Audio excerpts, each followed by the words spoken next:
ओम नमो नारायणाय।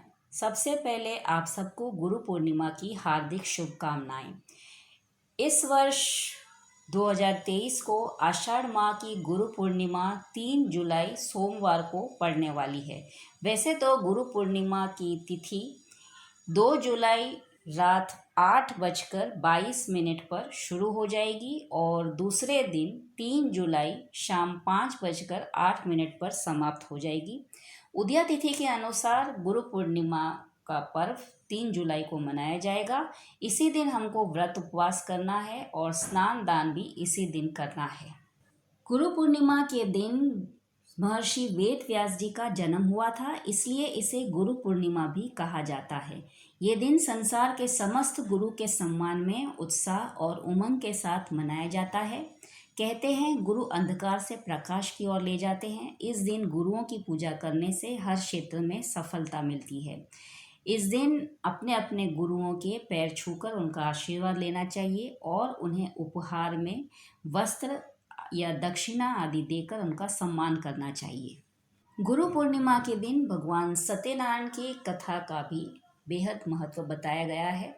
आज हम भगवान सत्यनारायण की कथा और पूजा के बारे में ही बात करेंगे। गुरु पूर्णमासी की तिथि को भगवान सत्यनारायण की पूजा और कथा का खास महत्व बताया गया है। सत्यनारायण भगवान की कथा लोक में प्रचलित है। हिंदू धर्म में सबसे प्रतिष्ठित व्रत कथा के रूप में भगवान विष्णु के सत्य स्वरूप की सत्यनारायण व्रत कथा है। कुछ लोग अपनी मन्नत पूरी करने के लिए और कुछ नियमित रूप से इस कथा का आयोजन करते हैं। सत्य को नारायण के रूप में पूजना ही सत्यनारायण भगवान की पूजा है। इसका दूसरा अर्थ यह है कि संसार में एकमात्र भगवान नारायण ही सत्य है, बाकी सब माया है। भगवान की पूजा कई रूपों में की जाती है। उनमें से भगवान का सत्यनारायण स्वरूप इस कथा में बताया गया है। इस कथा के दो प्रमुख विषय हैं, जिनमें एक है संकल्प को भूलना और दूसरा है प्रसाद का अपमान। आज हम भगवान सत्यनारायण व्रत कथा के बारे में ही बात करेंगे। इनकी पूजा में केले के पत्ते व फल के अतिरिक्त पंचामृत, पंचगव्य, सुपारी, पान, तिल, मौली, रौली, कुमकुम, दुर्वा की आवश्यकता होती है, जिनसे भगवान की पूजा होती है। सत्यनारायण की पूजा के लिए दूध, मधु, केला, गंगाजल, तुलसी पत्ता, मेवा मिलाकर पंचामृत बनाया जाता है, जो भगवान को अत्यंत प्रिय है। इन्हें प्रसाद के रूप में फल मिष्ठान के अतिरिक्त आटे को भूनकर उसमें चीनी मिलाकर एक प्रसाद बनता है, जिसे पंजीरी कहा जाता है, उसका भी भोग लगाया जाता है। कहते हैं गणेश भगवान जी का नाम लेकर सत्यनारायण भगवान की व्रत कथा।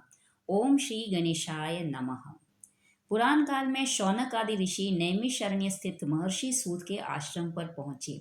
महर्षि सूत से प्रश्न करते हुए ऋषिगण पूछते हैं कि सांसारिक दुखों व कष्टों से मुक्ति पाने के लिए सरल कोई उपाय बताइए।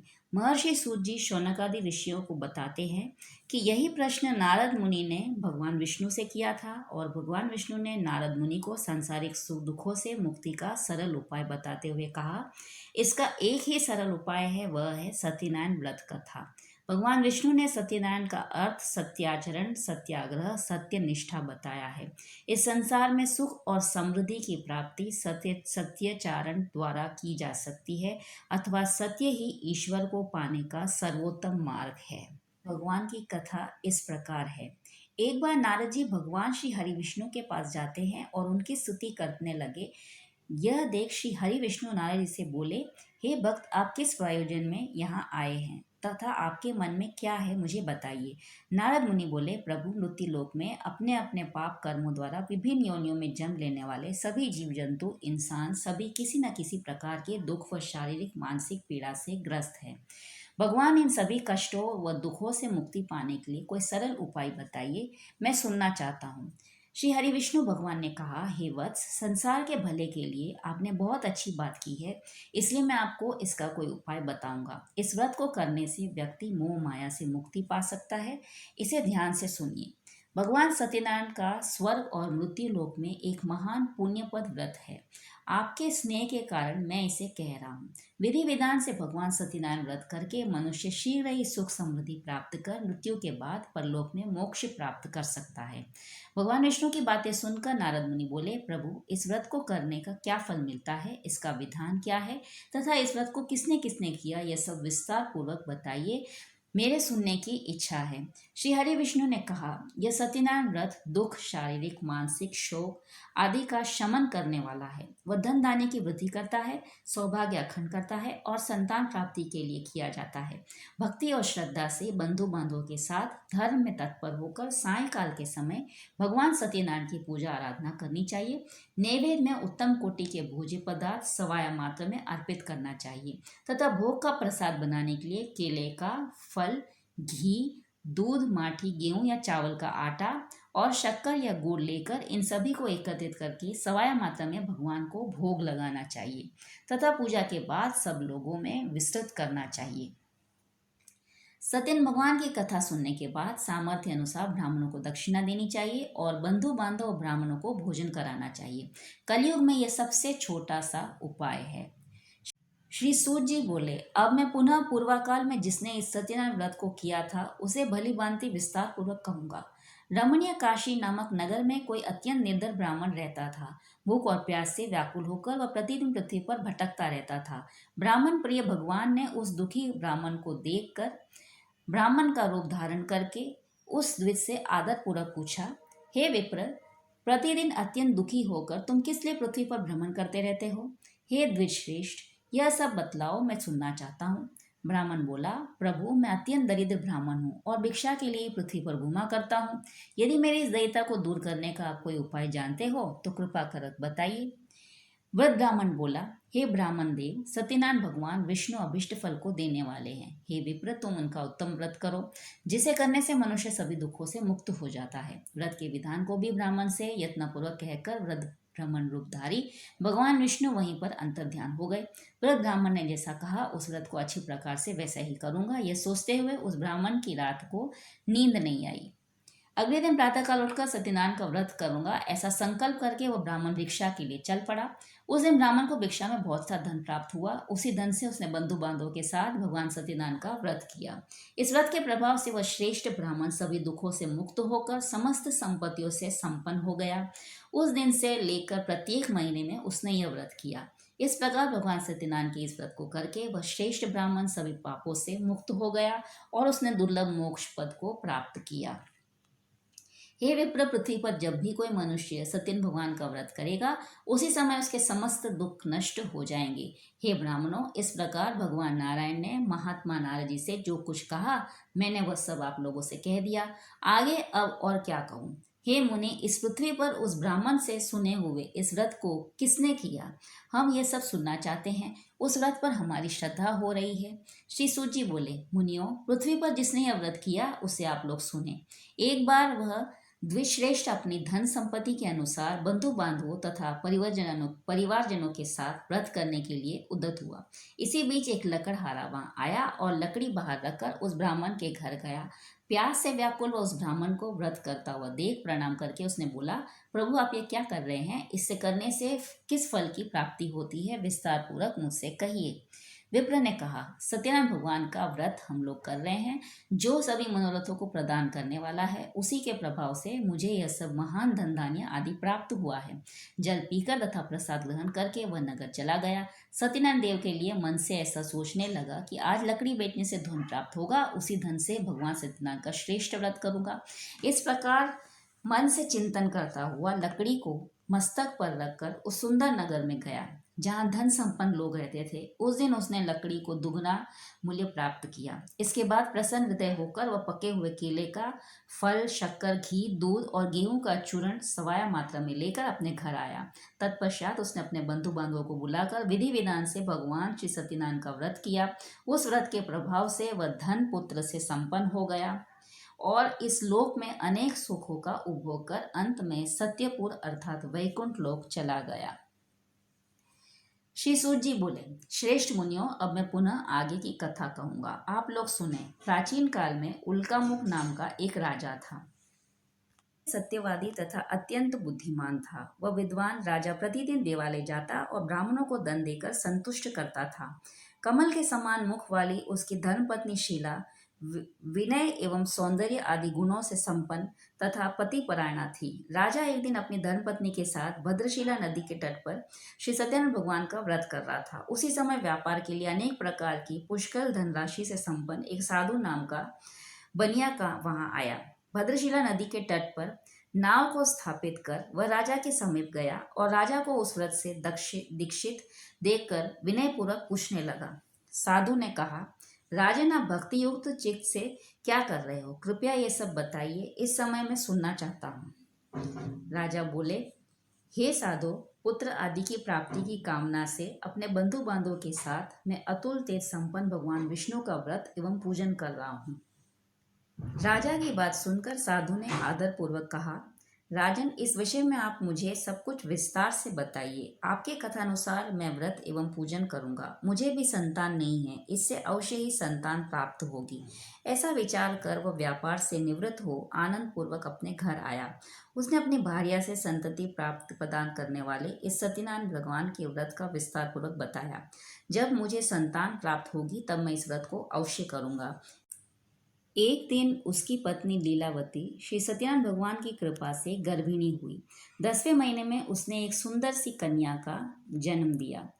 शुक्ल पक्ष के चंद्रमा की भांति दिन प्रतिदिन वह कन्या बढ़ने लगी। उस कन्या का कलावती नाम रखा गया। इसके बाद एक दिन लीलावती ने अपने स्वामी से मधुर वाणी में कहा, आपने सत्यन भगवान का व्रत करने का संकल्प किया था। साधु बोला, प्रिय, इसके विवाह के समय व्रत करूंगा। इस प्रकार अपनी पत्नी को भली भांति आश्वस्त कर वह व्यापार करने के लिए नगर की ओर चला गया।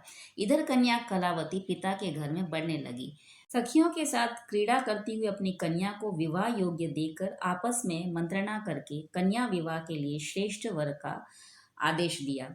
ऐसा दूत से कहकर शीघ्र ही उसे भेज दिया। उसकी आज्ञा प्राप्त करके दूत कांचन नामक नगर में गया और वहां से एक वणिक को पुत्र लेकर आया। उस साधु ने इस वणिक के पुत्र को सुंदर और गुणों से संपन्न देकर अपनी जाति के लोगों तथा बंधु बांधवों के साथ संतुष्ट हो विधि विधान से वणिक पुत्र के हाथ में कन्या का दान कर दिया। उस समय वह साधु बनिया दुर्भाग्यवश भगवान का वह उत्तम व्रत भूल गया। पूर्व संकल्प के अनुसार विवाह के समय में व्रत न करने के कारण भगवान उस पर रुष्ट हो गए। कुछ समय के पश्चात अपने व्यापार कर्म में कुशल व साधु बनिया काल की प्रेरणा के से अपने दामाद के साथ व्यापार करने के लिए समुद्र के समीप स्थित रत्नसारपुर नामक सुंदर नगर में गया। अपने श्री संपन्न दामाद के साथ वहां व्यापार करने लगा। उसके बाद वे दोनों राजा चंद्रकेतु के रमणीय नगर में गए। उसी समय भगवान श्री सत्यनारायण ने उसे बृहस्पति देखकर उससे दारुण, कठिन और महान दुख प्राप्त होगा यह श्राप दे दिया।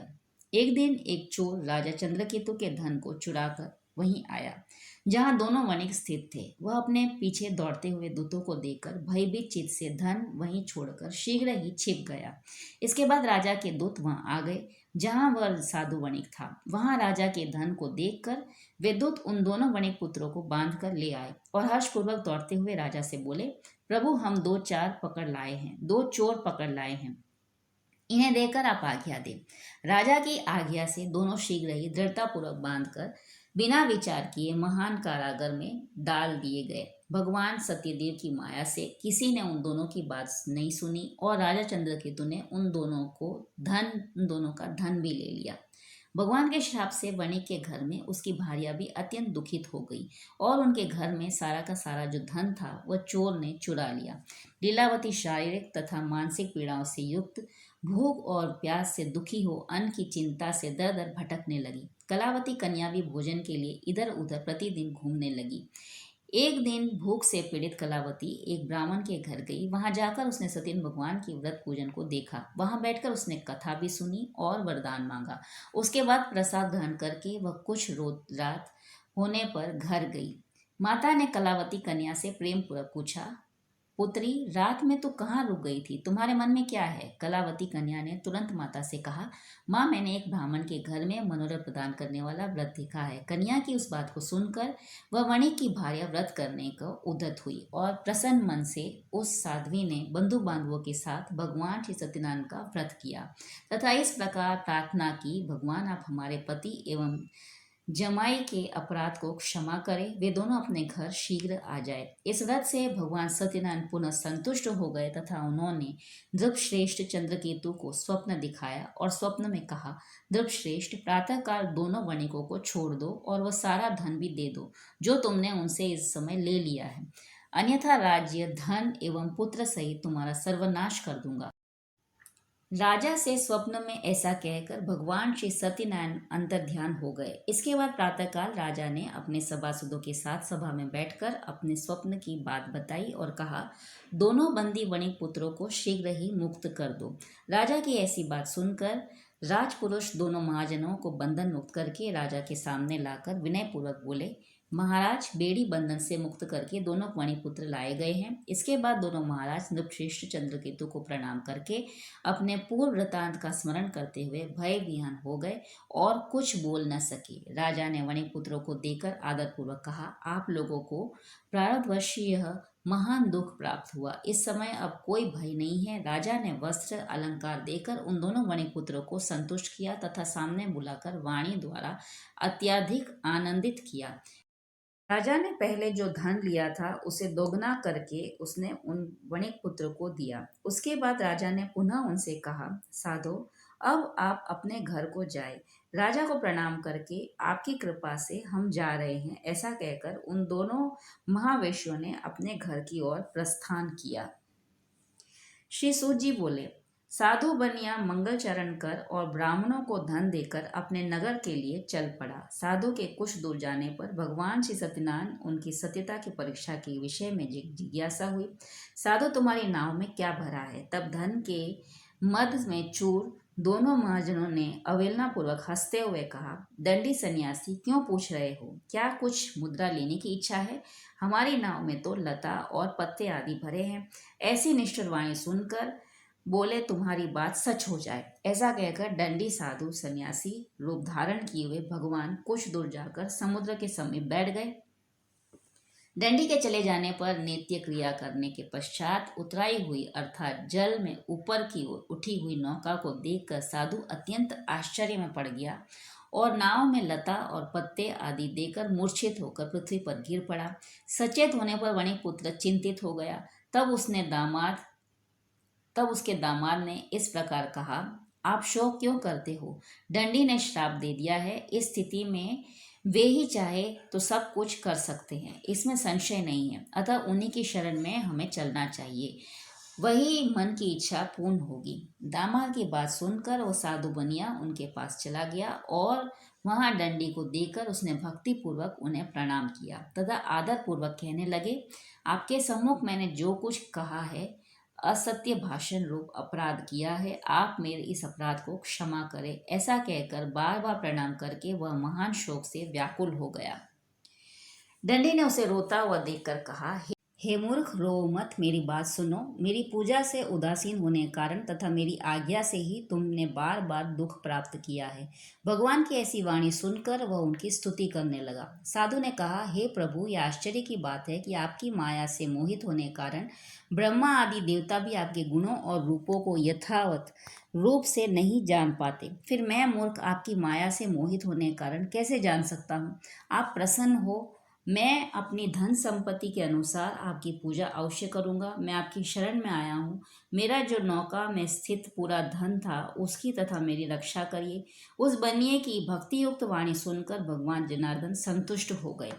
भगवान हरि उसे अभिष्ट वर प्रदान करके वहां से अंतर्ध्यान हो गए। उसके बाद वह साधु अपनी नौका में चढ़ा और उसे धन दाने से परिपूर्ण देकर भगवान सत्यदेव की कृपा से हमारा मनोरथ सफल हो गया, ऐसा कहकर स्वजनों के साथ उसने भगवान की विधिवत पूजा की। भगवान श्री सत्यनारायण की कृपा से वह आनंद से परिपूर्ण हो गया और नाव को प्रयत्न पूर्वक संभालकर उसने अपने आप को देश के लिए प्रस्थान किया। साधु बनिया ने अपने दामाद से कहा, वह देखो मेरी रत्नपुरी नगरी दिखाई दे रही है। इसके बाद उसने अपने धन के रक्षक दूत को अपने आगमन का समाचार देने के लिए अपनी नगरी में भेजा।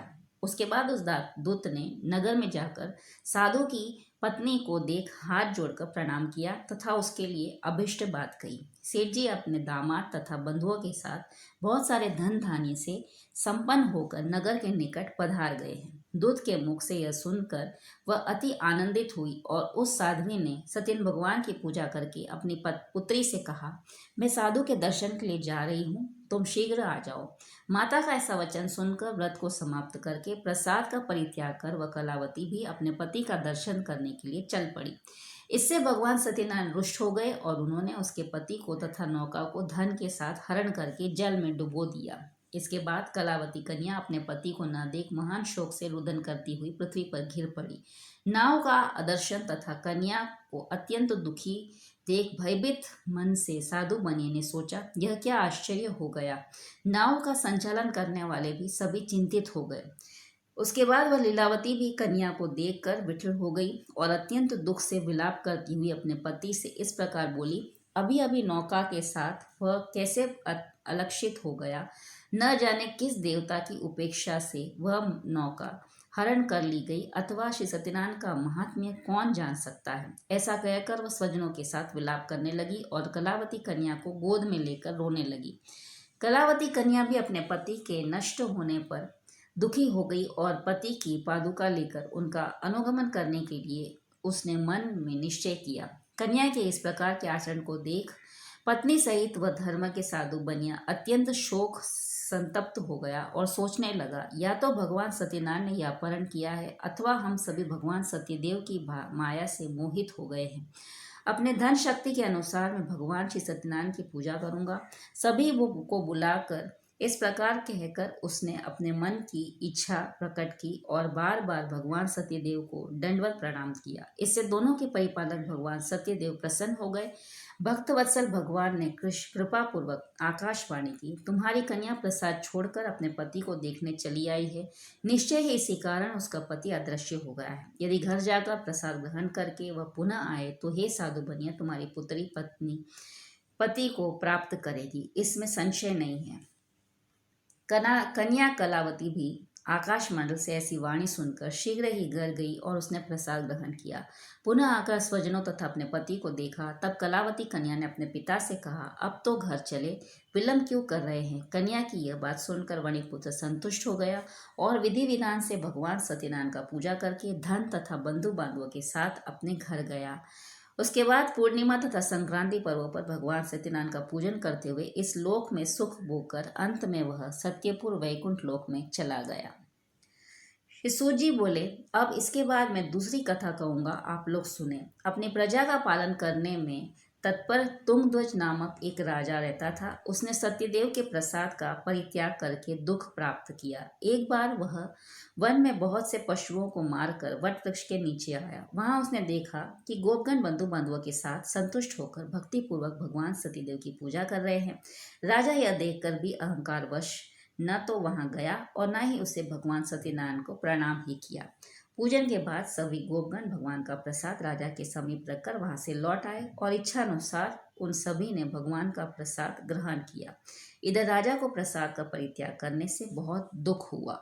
उसका संपूर्ण धन धान्य एवं सभी 100 पुत्र नष्ट हो गए। राजा ने मन में निश्चय किया कि अवश्य ही भगवान सत्यनारायण ने हमारा नाश कर दिया है, इसलिए मुझे वहां जाना चाहिए जहां श्री सत्यनारायण भगवान की पूजा हो रही है। ऐसा मन में निश्चय करके वह राजा गोपगणों के समीप गया और उसने गोपगणों के साथ भक्ति श्रद्धा से युक्त होकर विधि पूर्वक भगवान सत्यदेव की पूजा की। भगवान सत्यदेव की कृपा से वह पुनः धन और पुत्रों से संपन्न हो गया तथा इस लोक में सभी सुखों को उपभोग कर अंत में सत्यपुर वैकुंठ लोक को प्राप्त हुआ। सूत जी कहते हैं, जो व्यक्ति इस परम दुर्लभ श्री सत्यनारायण के व्रत को करता है और पुण्यमय तथा फल प्रदायिनी भगवान की कथा को भक्ति युक्त होकर सुनता है, उसे भगवान सत्यनारायण की कृपा से धन धान्य आदि की प्राप्ति होती है। दरिद्र धनवान हो जाता है, बंधन में पड़ा हुआ बंधन से मुक्त हो जाता है, डरा हुआ व्यक्ति भय मुक्त हो जाता है। यह सत्य बात है, इससे संशय नहीं है। इस लोक में वह सभी इस इप्सित फलों को भोग प्राप्त करके अंत में सत्यपुर वैकुंठ लोक को जाता है। हे ब्राह्मणों, इस प्रकार मैंने आप लोगों से भगवान सत्यनारायण के व्रत को कहा, जिसे करके मनुष्य सभी दुखों से मुक्त हो जाता है।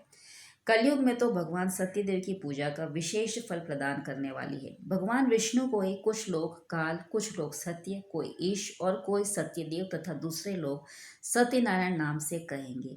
अनेक रूप धारण करके भगवान सत्यनारायण सभी का मनोरथ सिद्ध करते हैं। कलयुग में सनातन भगवान विष्णु ही सत्यव्रत रूप धारण करके सभी का मनोरथ पूर्ण करने वाले होंगे।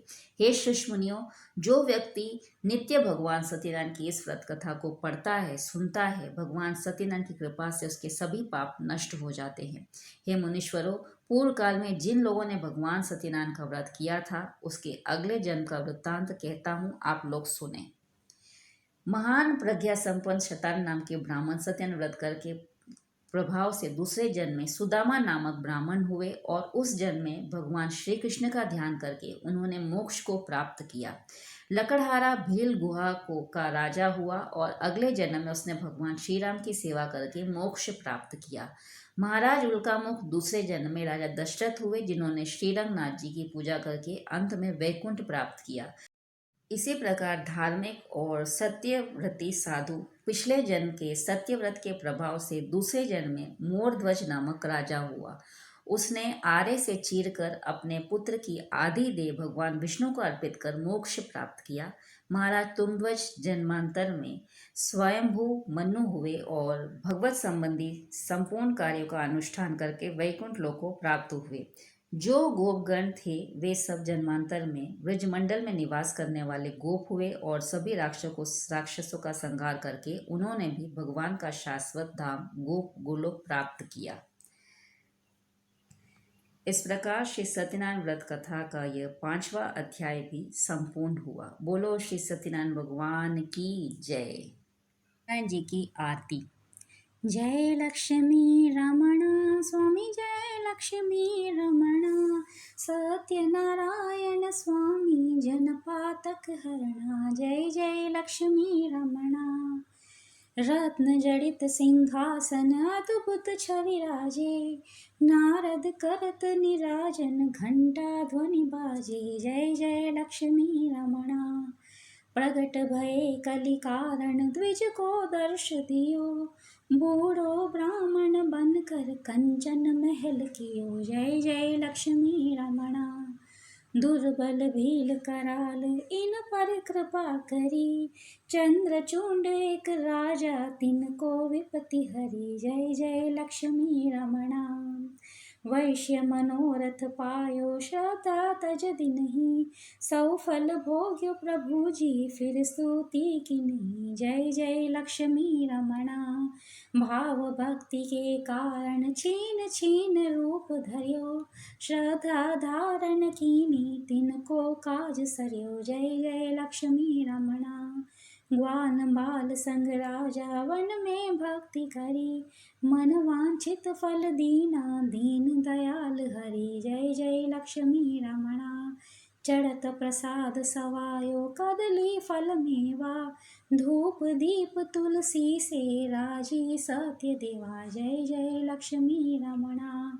श्री सत्यनारायण जी की आरती जो कोई नर गावे, कहत शिवानंद स्वामी मन वांछित फल पावे। जय जय लक्ष्मी रमणा। जय जय लक्ष्मी रमणा स्वामी, जय लक्ष्मी रमणा। सत्यनारायण स्वामी जनपातक हरणा। जय जय लक्ष्मी रमणा। बोलो श्री सत्यनारायण महाराज की जय। जो भी भक्तजन पूर्णिमा के दिन श्री सत्यनारायण भगवान की व्रत पूजा और कथा आदि करता है, तो भगवान सत्यनारायण की असीम कृपा उसे प्राप्त होती है और उसका घर धन धान्य से भर जाता है। आशा करते हैं आपको हमारी ये वीडियो पसंद आई होगी। अगर वीडियो पसंद आई हो तो वीडियो को लाइक कर दीजिएगा और चैनल को सब्सक्राइब करना ना भूलें। फिर मिलते हैं किसी नए विषय के साथ, तब तक के लिए धन्यवाद।